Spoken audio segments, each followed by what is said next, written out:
Dowladda Federaalka ee Soomaaliya ayaa bilowday qorshe howleed ay kula wareegayso mas'uuliyadda guud ahaan amniga dalka kadib markii ay ciidamada Amisom ay soo gabagabeeyeen waajibaadkoodii. Guddi farsamo oo ka socda Dowladda Federaalka Soomaaliya iyo Midowga Afrika ayaa si wadajir ah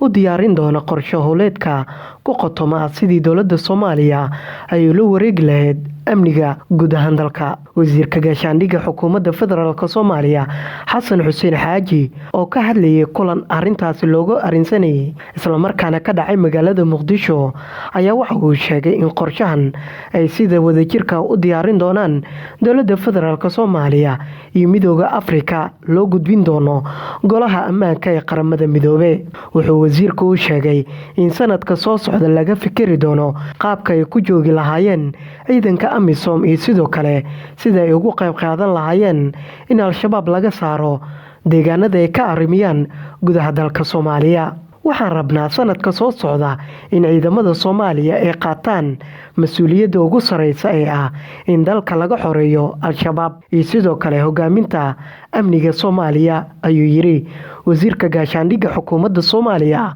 Xasan Xuseen Xaaji. Wasiirka Gaashaandhigga Soomaaliya wuxuu sheegay in dowladda Soomaaliya ay doonayso in qorshaha iyo sidoo kale maskaxda lagu shaqeynayo uu yahay mid Soomaaliya ay la timaado balse uusan ahaan doonin mid Midowga Afrika uu ka soo shaqeeyo.